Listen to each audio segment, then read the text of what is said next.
Di sini pengarang rahimahullahu ta'ala menentangkan tentang akidah yang perlu kita i'tiqadkan berkaitan dengan Allah Subhanahu wa ta'ala, iaitu Allah ta'ala dapat dilihat zatnya dengan penglihatan, dengan penglihatan kita.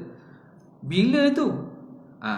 Ni'matan minhu, sebagai nikmat daripada Allah, wa lutfan bil abrari, dan sebagai memberi anugerah dan kurnia dengan orang-orang yang baik, fi daril qarari. Dia kata kewujudannya diketahui dengan akal dan zatnya dapat dilihat dengan mata. Ia adalah satu anugerah dan layanan baik daripadanya kepada golongan abrar. Abrar ni ialah orang-orang yang baik, dalam orang-orang yang soleh, dalam syurga, fi daril qarar.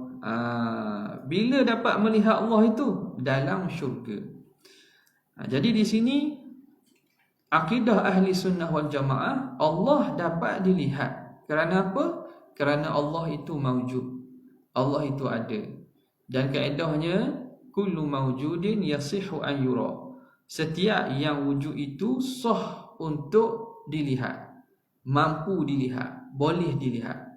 Jadi bila sesuatu tu ada, makna dia boleh tengok. Boleh tengok. Okey. Makna boleh tengok itu maksud apa?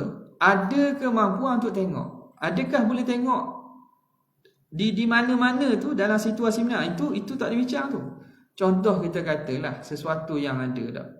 Sesuatu yang ada daripada makhluk ni. Makhluk Tuhan ni ada, makhluk yang memang ada yang kita tak nampak. Tak? Yang kita tak nampak. Jin, malaikat, apa lagi? Syurga, neraka. Tak ada lagi boleh tengok ni. Pahala, dosa. Hatta kita kata hadas, berhadas kan? Dan seumpamanya. Ada perkara yang mana wujud tapi kita tak boleh tengok. Sebab apa? Kerana kelemahan mata kita. Kenapa tak boleh tengok jin, tak boleh tengok malaikat? Kerana tidak ada kemampuan pada mata biasa manusia untuk tengok. Jadi ada di kalangan makhluk-makhluk Tuhan ni yang mata kita yang biasa tak boleh tengok. Bahkan kalau kita guna contohnya, ada setengah benda tu halus sangat. Virus, virus kumang-kumang. Ada, tapi tak boleh tengok. Sebab apa? Mata tak mampu. Bila guna alat yang betul, guna cerapan ataupun kakah yang betul, boleh tengok. Jadi itu makhluk Allah. Kerana apa? Kerana dia ada. Kerana dia ada. Maka Allah Subhanahu wa ta'ala juga ada. Bila mana sesuatu itu mawjud, dia ada, maka boleh dilihat. Cuma tidak boleh dilihat ni kerana apa? Kerana kemampuan mata kita terhad. Kemampuan mata kita terhad. Sebab itulah pengisbatan melihat Allah Ta'ala ni datang daripada Al-Quran dan datang daripada hadis. Al-Quran dalam ayat antaranya Allah Ta'ala sebut wujuhun yawma idzin nadhiratun ila rabbiha nadhirah. Muka-muka orang beriman pada hari akhirat berseri-seri kerana dapat melihat, kerana mereka melihat kepada wajah Tuhan mereka, yakni zat Tuhan. Jadi maknanya boleh melihat. Dalam hadis Nabi SAW disebut innakum satarawna rabbakum kama tarawna al-qamara lailatal badri. Kamu akan melihat Allah Ta'ala sebagaimana kamu melihat bulan pada malam bulan purnama. Tidak ada yang menghalang. Makna melihat Allah tu tidak ada penghalang. Semua akan dapat lihat. Jauh-jauh pun, walaupun ramai, boleh lihat. Sebagaimana bulan, duduk bulan tu satu, tapi seluruh kawasan yang menghadap ke bulan boleh nampak mereka. Kita duduk sini boleh nampak. Orang duduk Kuala Terengganu, balik seberang sana boleh nampak. Orang duduk Pahang boleh nampak. Orang duduk Kuala Lumpur boleh nampak. Tidak ada yang menghalang. Jadi begitulah Allah Ta'ala, semua ahli syurga yang dapat nikmat melihat, boleh melihat, tidak terhalang oleh sesuatu pun. Jadi berdasarkan ayat itulah ahli sunnah wal jamaah mengisbatkan ru'yatullah, melihat Allah Subhanahu wa taala. Ini juga untuk menolak pandangan Mu'tazilah. Mu'tazilah ni apa? Mu'tazilah ni sekumpulan kita kata mazhab, satu mazhab dalam sejarah Islam, mazhab yang dinisbahkan kepada Wasil bin Atha. Wasil bin Atha. Wasil bin Atha ni dia datang ke majlis Hasan Al-Basri. Hasan Basri di Masjid Basrah. Yang mana Hasan Basri ni tabi'in terkenal lah, murid kepada para sahabat-sahabat Nabi Hafsah. Yang dia alim. Jadi dia mengajar di Masjid Basrah. Mari seorang namanya Wasil bin Atha. Maka ketika itu dibincangkan masalah pelaku dosa besar, murtakibul kabirah. Orang yang buat dosa besar ni duduk mana? Maka Imam Hasan Al-Basri kata, orang buat dosa besar, mukminun asin, dia beriman tapi dia berdosa. Apa makna beriman? Beriman maksudnya dia tu akan jadi ahli syurga jugalah. Cuma kerana buat dosa besar, dia tu dikira berdosa. Maknanya dia tidak dikategorikan kufur. Tak dikategorikan kufur. Sebab apa? Sebab ada sebahagian pandangan kumpulan yang sesat, antaranya Khawarij, mengatakan pelaku dosa besar ni kafir. Orang buat dosa besar ni kufur. Jadi akidah ahli sunnah kata tidak. Hasan Basri menegaskan bahawa pelaku dosa besar mukminun, masih beriman tetapi berdosa. Okay. Jadi Wasil bin Atha pun bangun, dia kata, wahai Tuhan, orang yang pelaku dosa besar ni dia tak beriman pun tidak, kafir pun tidak. Jadi duduk mana? Duduk tengah-tengah. Beriman pun tidak, kafir pun tidak. Sebab nak kata beriman, dia buat dosa besar. Dosa besar ni kadang-kadang Tuhan ancam dengan neraka, Tuhan ancam dengan azab pedih. Jadi nak kata beriman ahli syurga, tidak. Nak kata kafir pun tidak. Jadi duduk tengah-tengah. Maka dia ni menyalahi jumhur orang ramai, menyalahi pandangan ramai. Maka dia pun, orang pun tak layang dia pun keluar daripada majlis Hasan Al-Basri. I'tazala, dia menyendiri, mengasingkan diri daripada majlis Hasan Basri. Dia buat mazhab dia pula. Daripada itulah lahirnya atau digelarnya Mu'tazilah. Sebab apa? Sebab dia menyendiri daripada i'tiqad ramai ahli sunnah wal jamaah. Nampak? Jadi di sisi mereka ada konsep yang namanya manzilah baina manzilatain. Satu kedudukan antara dua tempat, pertengahan antara dua kedudukan. Jadi pada mereka ini, orang mukmin tak boleh tengok Allah Ta'ala. Bahkan Allah Ta'ala tak boleh tengok. Kenapa? Mu'tazilah ni antara dia punya kita panggil doktrin pemikiran akidah dia. Dia tak panggil diri dia tidak panggil diri dia ahli Mu'tazilah. Mu'tazilah tu gelar orang-orang kepada dia. Orang gelar dia. Tapi dia tak nafilah. Tak. Dia panggil diri mereka ahlut tauhid wal adli. Mu'tazilah ni, mereka membahasakan diri dia ahli tauhid dan keadilan. Bukan parti ahli tauhid wal adli. Ahli tauhid dan keadilan. Sebab mereka memang mentauhidkan Allah, menafikan sifat-sifat yang tidak layak. Sehingga kan zahir ayat Quran pun mereka setengah daripada ayat Quran pun mereka takwil. Yang tak perlu takwil mereka takwil juga. Dan mereka memegang konsep adil dalam masalah perbuatan hamba. Hamba ni yang buat perbuatan dia, bukan Tuhan buat, hamba buat. Patutlah hamba layak dapat dosa dan dapat pahala. Jadi dia pegang sungguh pada konsep keadilan. Sebab tu dia kenali diri mereka dengan ahli tauhid wal adli. Jadi di sisi Mu'tazilah, bila mereka ni membincangkan tentang ru'yah, melihat Allah Ta'ala, mereka sangat mendahulukan akal. Akal ni dijadikan asas dan juga kita kata panduan. Yang mana kalau mana-mana ayat Quran atau hadis menyalahi akal semata-mata je, maka Quran hadis kena turut akal. Jadi maknanya nas Al-Quran dan hadis tu dia akan kena turut kepada akal mereka. Hak ni pun ramai orang tuduh Asy'ariyah ni macam Mu'tazilah. Dia tak faham. Padahal dalam sejarah, sepanjang sejarah, golongan yang menyebabkan Mu'tazilah ni jatuh sehingga Mu'tazilah ni tak ada nama dah kira. Sehingga lama-lama Mu'tazilah ni orang tak berani dah. Mu'tazilah tak berani nak ke depan diri. Siapa dia? Asy'ariyah.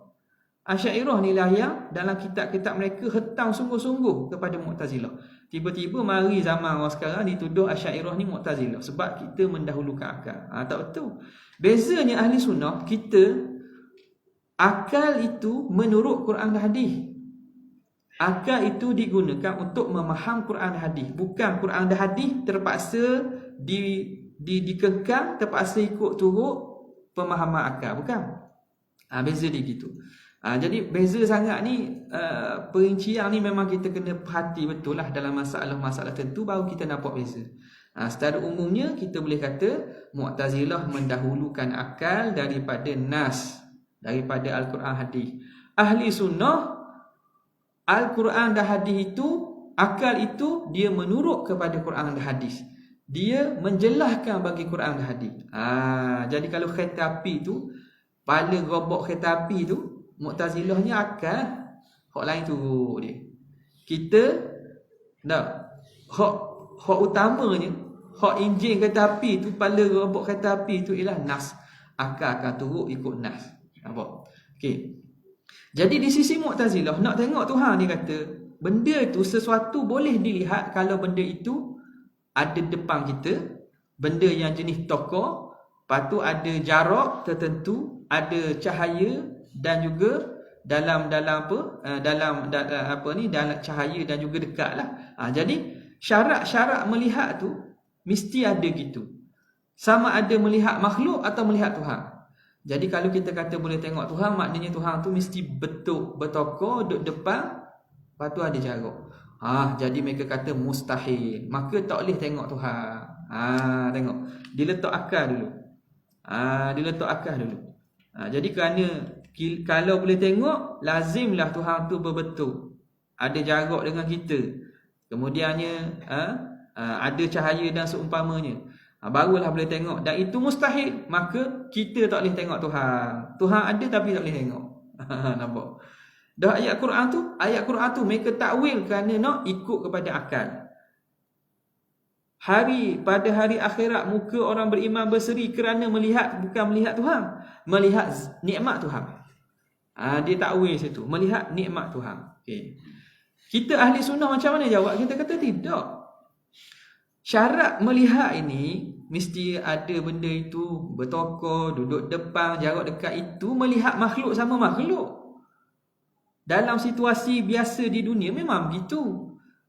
Kalau benda tu tak ada tokar, tak ada depan kita, duduk belakang, tak boleh tengok. Jauh sangat tak nampak, dekat sangat pun tak nampak. Dekat sangat, habuk mata kita tak nampak kau. Habuk mata nampak tak nampak. Orang pakai kontak lens, nampak tak kontak lens? Tak nampak. Bila dia pakai tu lah. Sebab dekat sangat, jauh sangat pun tak nampak. Jadi syarat-syarat melihat itu ialah syarat melihat makhluk. Ini tak sama dengan Tuhan. Maka hari akhirat, kerana Tuhan kata, Nabi kata boleh melihat, maka boleh melihat. Dah akal syarat akal tu kat dunia, tak boleh kita nak kiyah dengan Tuhan. Apa bukti? Bukti dekat dunia macam saya sebut minggu lepas. Kat dunia pun sendiri, perbezaan syarat tu berlaku. Masa kita sedar, kita jaga, kita tengok, mesti nak tengok kena buka mata tak? Kalau tutup mata tak nampak, saya tak nampak tuan-tuan ni, saya tutup mata. Tapi bila tidur dalam mimpi, kita tutup mata ke buka mata? Kecuali orang memang tidur, mata buka. Orang ni pencuri tak masuk ni. Orang ni pokcik ni tak tidur-tidur lagi. Memang dia tidur buka mata. Biasanya tutup mata. Orang tidur tutup api, nampak boleh ada dalam mimpi. Warna apa, color apa, mari mana cahaya tak ada. Sebab apa? Perbezaan alam. Alam nyata, alam sedar dengan alam tidur. Alam berbeza, telah berbeza tak? Nampak? Alam kubur pula, alam barzah, itu alam lain pula tu. Ada? Boleh orang dalam alam kubur, alam barzah melihat dengan cara cara-cara dia tak sama macam kita. Bila begitu, maka dengan Allah Ta'ala di dalam syurga, tu lagilah. Jadi tak peliklah kalau Allah Ta'ala wujud dan boleh kita melihat. Kenapa? Kerana Tuhan kabut, dia boleh dilihat. Nampak? Okey. Jadi Mu'tazilah ini mengatakan tak boleh lihat. Kita kata boleh lihat. Boleh lihat macam mana? Bila kaifin. Tanpa kaifiat, maknanya tanpa kaifiat, tanpa cara. Kaifiat ni cara. Tanpa cara yang biasa kat dunia. Melihat di akhirat nanti bukan cara macam melihat biasa kat dunia. Bila kaifin walan hisarin. Tanpa terhad tertentu. Tuhan duduk depan ke belakang dok.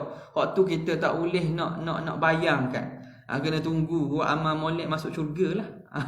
Amin. Harap-harapnya melihatlah kita kepada wajah Allah Subhanahu Wa Taala. Amin. Jadi maka ahli sunnah kata melihat bila kaifin. Mu'tazilah dia tak puas hati. Jadi Mu'tazilah ni bukan orang sebarang. Kadang-kadang ulama pun.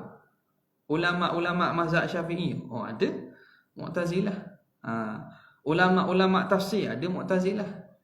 Ulama-ulama usul fiqh ramai Mu'tazilah. Bukan ramai, nak kata ramai tu takut dia weightage besar kan. Ada Mu'tazilah. Ada Mu'tazilah. Jadi kerana apa tu? Kerana ialah perkara-perkara berkaitan dengan akidah ni, kalau kita lihat memang dia memang bergantung sangat kepada taufik Allah Taala. Ulama hebat. Imam Zamakhsyari ni tulis kitab dia yang orang guna sampai sekarang, rujukan Tafsir Al-Kashaf. Dalam bab bahasa memang orang akan rujuk Zamakhsyari dari segi bagaimana indahnya bahasa. Al-Jahiz, ulama bahasa yang terkenal, ulama balaghah. Jadi tiba-tiba dalam bab akidah boleh dia cenderung Mu'tazilah. Sebab kadang-kadang pandangan Mu'tazilah ni dia logik dia tu ada kelogikan. Kalau kita tak hayati betul-betul dan kita tidak ikhlaskan, tidak mohon taufik betul-betul, senang sangat orang nak gelecoh. Senang sangat orang nak jadi Mu'tazilah. Ada orang kata Mu'tazilah tak ada dah sekarang ni. Cakap apa pasal Mu'tazilah? Cakap Mu'tazilah macam gocoh ngadu. Benda yang tak ada. Tak betul. Mu'tazilah walaupun mazhab tu tidak adalah persatuan Mu'tazilah Terengganu, tak ada. Persatuan Mu'tazilah tak ada. Pahaman tu ada dalam masyarakat. Ada dalam kalangan pemikir-pemikir Islam, orang-orang agama Islam ada. Pemahaman tu. Jadi ni yang kena perkara-perkara akidah. Wacana-wacana akidah ni kena sentiasa disebarkan dan diulang dalam masyarakat. Sebab apa? Kita tak tahu, rupanya kita faham sebelum ni, kita ni faham macam Mu'tazilah. Bila cakap bab kudrat hamba, cakap ikhtiar usaha, rupanya kita faham Mu'tazilah, kita tak tahu. Tu kena jaga. Jadi sebab itu benda ini kena diulang dan kita kena belajar pemahaman ahli sunnah wal jamaah. Maka orang seperti Imam Zamakhsyari terkenal, dia sindir ahli sunnah. La jama'atun sammu hawahum sunnatan wa jama'atan humrun la umri mukafah qad syabbahuhu bi khalqihi fatakhawwafu syan'al wara fatasattaru bil balkafah. Dia sindir dalam kitab tafsir dia, Tafsir Al-Kashaf. Dia kata ada sejemaah ni menamakan diri mereka tu ahli sunnah wal jamaah. Demi Tuhan, demi diri aku, dia ni humrun mukafah. Keldai yang bawa kitab-kitab. Maknanya dituduh ahli sunnah ni macam keldai, tak faham. Pikul kitab belakang, tak faham.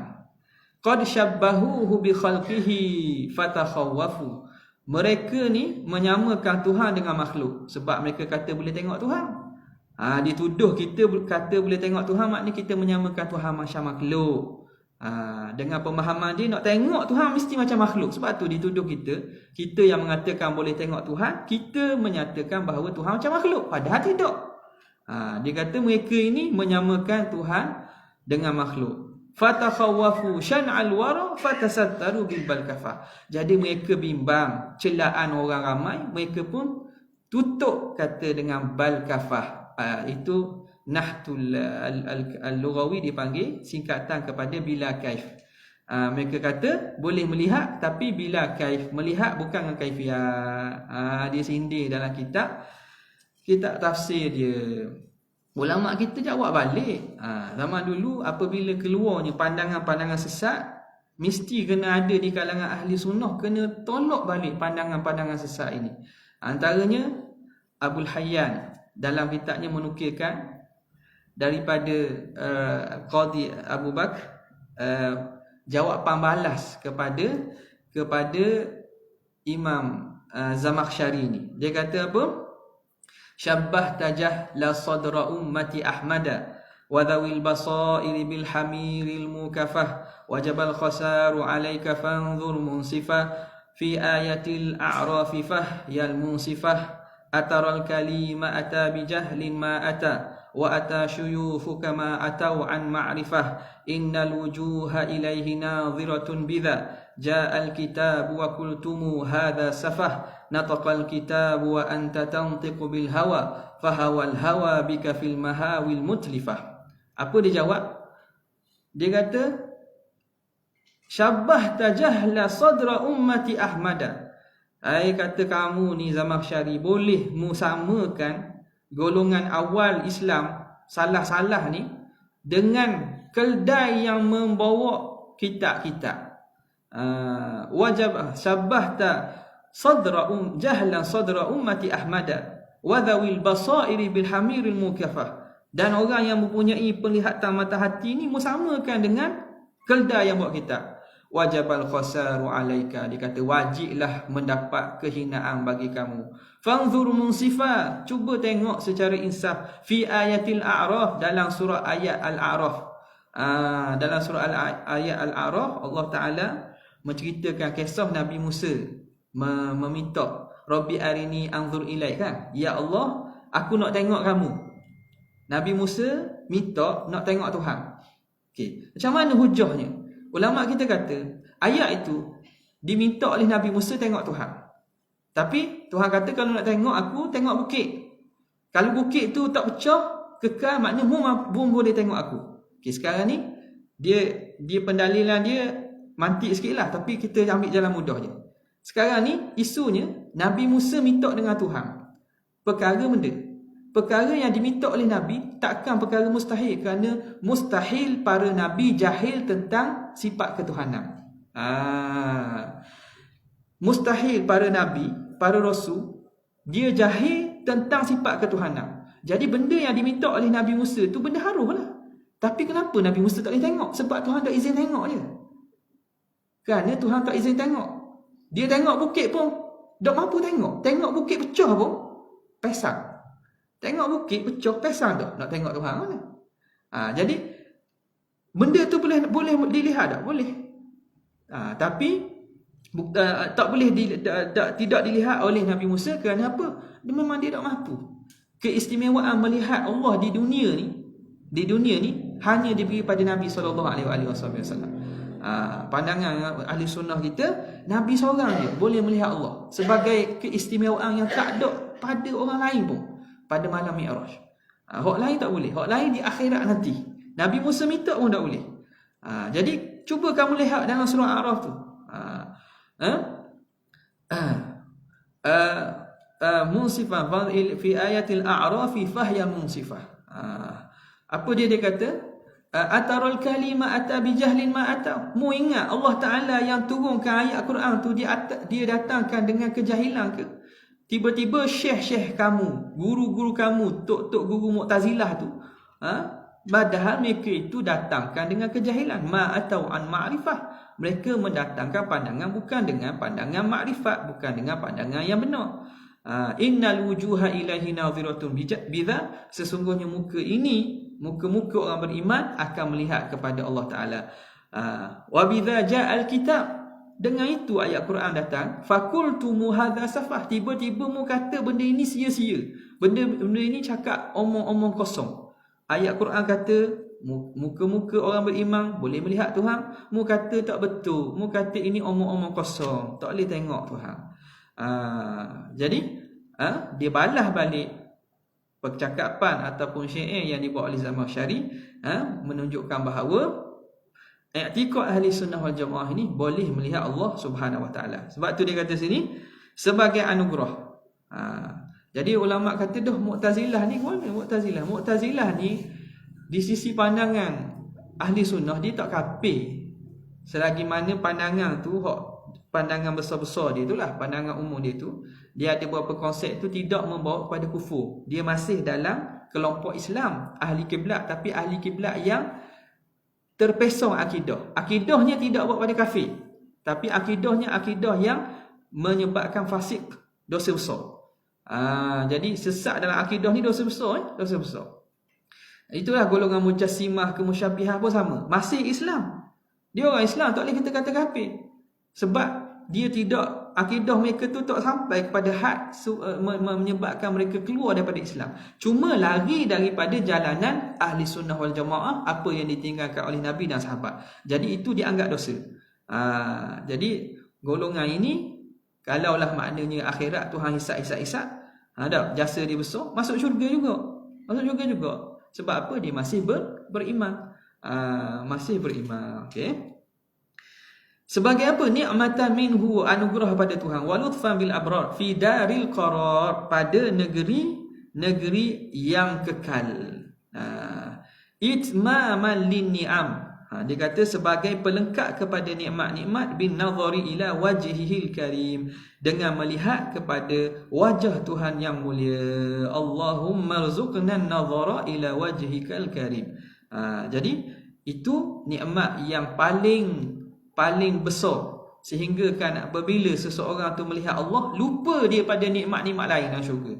Nikmat ada isteri ramai, ada bidadari ramai, makanan sedap-sedap, lupa dah ingat dah. Kerana apa? Kerana melihat Allah Ta'ala itu ialah nikmat yang paling besar. Lilladina ahsanul husna wa ziyadah, bagi orang yang melakukan kebajikan di dunia ini, al-husna, dapat syurga. Al-husna ialah syurga. Wa ziyadah, ahli mufassir mengatakan, sebahagian mengatakan ziyadah itu ialah tambahan. Orang yang buat baik dapat syurga dan tambahan. Apa itu tambahan? Melihat kepada wajah Allah Subhanahu wa taala. Kemudian kita masuk al-hayah wal qudrah, masuk pada pengisbatan sifat ma'ani dah. Wallahu taala a'la wa a'lam. Ada soalan ni. Dah redok ni.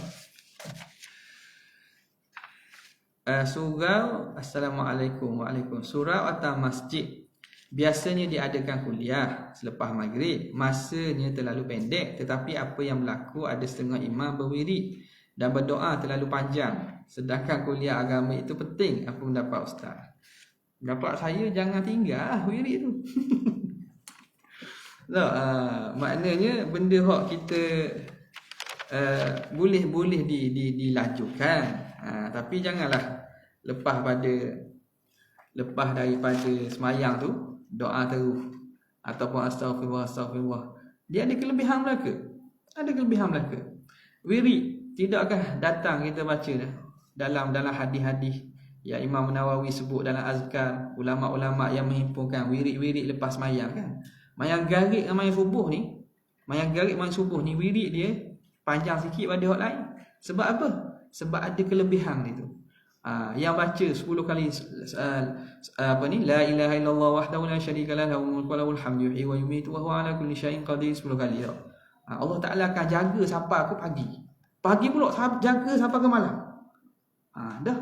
Kalau dak baca kok tak ada lah bahagian tu, kecuali kita baca sendirilah. Jadi macam mana laju sikit. Boleh laju-lajulah.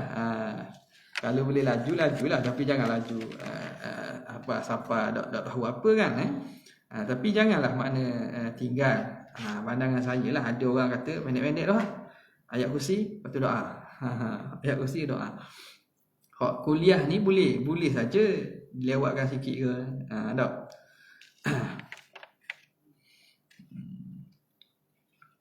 Doa itu panjang tetapi tak tahu apa yang doa tu panjang, tak tahu apa yang didoa. Ni cara macam mana kita nak tahu doa tu? Nak suruh Tok Imam terjemah, panjang pula. Kita lah baca buku doa. Baca buku doa, buku Al-Azkar Imam Nawawi ke, atau himpunan doa dah, tengok makna doa tu. Apa tak? Tengok mana doa tu. Dah kalau baca bahasa Melayu, boleh tak? Kalau doa hak waris bahasa Arab, hak Nabi sebut gitu, kekal bahasa Arab. Dah kita dah tahu makna. Ni ada juga molek kat tanya soalan, molek. Orang kata dah tahu makna doa, boleh pahala tak? Kita dah tahu makna spesifik perkataan tak apa, tapi kita tahu dia doa. Boleh dah pahala. Kita dah tahu makna, tapi tahu dah. Fid dunia wal akhirah, minta kebaikan dunia akhirat lah ni. Dah tahu spesifik ayat maksud apa, dah tahu. Dah apa dah? Boleh dah. Nampak? Jadi kita tahu bahawa keseluruhan doa ni minta apa? Nak minta tentang dapat ke Allah apa ni? Allah marhamna wa walidina. Tu mak ayah kita. Maknanya doa pada mak ayah. Boleh dah tu. Kira kita reti dah secara umum. Kalau nak tahu secara khusus, kena buka buku doa. Buka buku doa, tengok makna terjemahan dia. Itulah. Tapi masing-masing hak kita mengaji dan belajarnya, makna wirid tu kita wirid. Kemudian hak kuliah tu, masa kuliah dia ada masa kuliah dia. Okey. Apa pendapat mengatakan kalau berzikir tanpa mengetahui makna tersebut sia-sia? Baru tanya. Baru sebut, orang tanya dah sini. Jadi dia kata, orang kata kalau tak tahu makna sia-sia. Tak tahu makna sia. Macam saya sebut tadi lah. Bukan mesti tahu secara tafsir.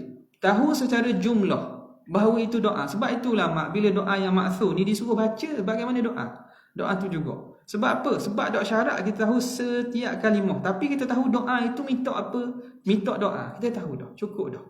Okay? Dan kalau kita lagi tahu, lagi molek. Samalah dengan masalah baca Quran. Ada juga keluar kan, heboh kan. Ada kata baca Quran tak tahu makna ni, tak ada pahala lah. Tak ada pahala, sia-sia. Mana boleh kata begitu? Ni kadang-kadang bila buat tafsir Quran ikut kepala otak sendiri ni, jadi akhirnya dia tak boleh faham agama secara menyeluruh. Walaupun nampak dia boleh tafsir satu kalimah, tapi bila tanya bab hukum, dia tak faham hukum secara menyeluruh. Ada? Tiba-tiba kata orang yang baca Quran berpuluh-puluh tahun tak tahu makna ni, tak ada pahala. Tak ada pahala Quran. Baca Quran tu Nabi kata dah satu huruf tu boleh dah 10 pahala. Nampak? Faham tak faham tu, itu masalah lain. Faham, pahala lain pula. Pahala baca tu, sama ada tak faham tu, pahala dah. Kemudian kita faham pula tu, satu pahala lain pula lagi. Lebih daripada orang yang tidak faham. Okay. Yang kedua, zikir la ilaha illallah menafikan wujud selain Allah dengan sifat kesempurnaan yang berkuasa, yang mentadbir segala makhluknya, yang berada di langit dan di bumi. Tapi kenapa kita menafikan yang lain selain pada Allah? Kerana kita telah isbatkan Allah yang ada dan yang lain tidak, hanya yang lain tiada, hanya baru diadakan. Ni pada masalah la ilaha illallah tak? La ilaha illallah. Apa makna la ilaha illallah? Ni kalau dalam kitab Ummul Barahin, siapa yang rasa ada ustaz-ustaz dah pernah mengajar kan Ummul Barahin kan, belakang sekali dia terang makna la ilaha illallah. Penting tu. La ilaha illallah benda makna yang sebenarnya. Tak ada Tuhan yang disembah dengan sebenar kan? La ma'buda bihaqqin illallah. La ilaha illallah, la ma'buda bihaqqin illallah. Waktu makna kita kata makna rekah. Lepas tu Imam Sanusi dia hurai lagi untuk memasukkan sifat 20 tu, la mustaghniyan an kulli ma siwahu wa muftaqiran ilahi kullu ma adahu illallah. Waktu pecahan ataupun huraian kepada la ma'budu bihaqqin illallah, makna uluhiyah tu. Okey, sekarang ni dia kata zikir la ilaha illallah menafikan wujud selain Allah dengan sifat kesempurnaan yang berkuasa. Yalah, selain daripada Allah Ta'ala tak ada yang berkuasa, tak ada Tuhan, tak ada sifat ketuhanan pada selain pada Allah. Tidak ada Tuhan selain daripada Allah. Bukan menafikan wujud selain Allah. Wujud Allah, wujud qadim, wujud makhluk, wujud yang hadis. Okey, mentadbir makhluk langit dan di bumi. Kenapa kita masih menafikan yang lain selain Allah? Kerana kita telah isbatkan Allah yang ada Yang lain tiada, hanya baru ada. Kenapa? Soalan rasa sini kot dia punya point dia. Kenapa kita masih menafikan yang lain daripada Allah? Macam ni. Itu macam sebut awal tadi. Tapi dok ekor dia dok. Awak mula-mula tadi. Ekor dah mula-mula tadi. Mula-mula tadi. Sebab tadi nampak ambil. Dok ekor. Tayang tu. Nak ulang balik payah tu. Hak pemahaman kepada hak dalam sebut dan syahadah Tokku tu. Aku menyatakan dengan lidah dan aku beriktikad dengan hatiku dan menyatakan yang selain bagiku tu. Jadi dia kata sini, apa kita masih nak menafi selain pada Allah, walhal kita isbatkan Allah Ta'ala dah, hak lain tak ada. Pertama apa? Pertama, nak mengisbatkan dalam hati kita. Nak menghilangkan mari syubhah-syubhah, marinya wasaka-wasaka, was-was syaitan. Ke tak mari was-was? Kan tak ada mari was-was. Ada mari. Ni dengan la ilaha illallah ni dapat menghilangkan was-was syaitan, membaharukan iman. Dalam apa nama ni? Hadis Nabi sallallahu alaihi wasallam, Nabi sebut apa? Dia kata jadidu imanakum bila ilaha illallah. Baharukan iman kamu. Kalau kita tanya balik, kenapa nak baharu iman? Kita tak beriman lagi ke? Benda tulis je. Iman ada dah. Tapi iman tu lama-lama hati ni guna. Jadi karat. Kalau cermin, kalau dok basuh, dok kilap, cermin dalam tandas kita. Jadi guna. Tengok muka. Warna. Dok apa muka? Dok apa muka? Kenapa kena gilak? Hati kita gitu jugalah. Jadi nak tanam dalam hati tu, kita mengisbat dan menafikan. Tujuan apa? Nak meneguhkan keimanan. Sebab itu satu dari segi hikmahnya. Dari segi kalau tengok zahirnya, memang Tuhan suruh sebut. Nabi suruh sebut banyak-banyak la ilaha illallah. Dak. Dalam syahadah dak.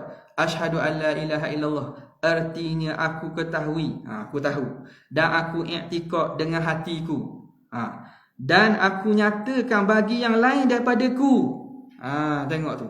Aku tahu, nak tahu aku i'tikad dalam hatiku dan aku nyatakan bagi selain daripadaku. Nampak? Jadi hak tu yang kita disuruh menafi isbat tu. Menyaksikan asyhadu tu makna tu bukan tengok. Ada ke orang duk terjemah tengok ni golongan-golongan hak makrifat hak apa dak berapa nak makrifat ni. Dia kata tengok, siapa pernah tengok? Bukan, asyhadu ni bukan makna tengok saja. Dia kata saksi ni mesti saksi kejadian mesti tengok kan. Dia guna anatomi tu. Anatomi pula, analogi. Capu habis analogi, dia guna analogi tu. Orang saksi kejadian mesti tengok. Dah siapa kita saksi Tuhan? Siapa kita saksi Muhammad? Siapa pernah tengok? Tak ada orang. Dah kita kata syahadah tu tipu, dia kata. Pandai dia pandai pula. Padahal dia tu cetek orang asyhadu ni bukan makna tengok saja. Sebab itu ulama terang pula mana asyhadu alla ilaha illallah. Ni kok di ulama kita tengah nu sendiri. Tokku tuan besar. Artinya aku ketahui.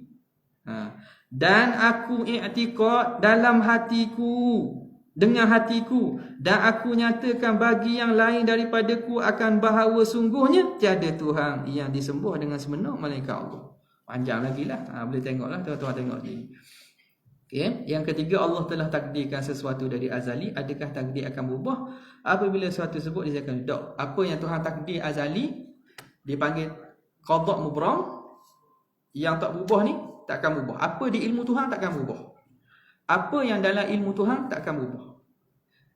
Yang berubah yang disebut dalam hadis, dalam Al-Quran pun sebut yamhullahu ma yasha'u wa yuthbitu wa indahu umul kitab. Allah Ta'ala boleh padamkan apa yang dia nak dan dia boleh kekalkan apa yang dia nak. Tapi di sisi Allah Ta'ala ada ilmu kitab, ibu kepada ilmu. Hak ni ilmu Allah yang azali ni tak berubah. Yang berubah, yang boleh padam dia tu catatan malaikat. Catatan malaikat.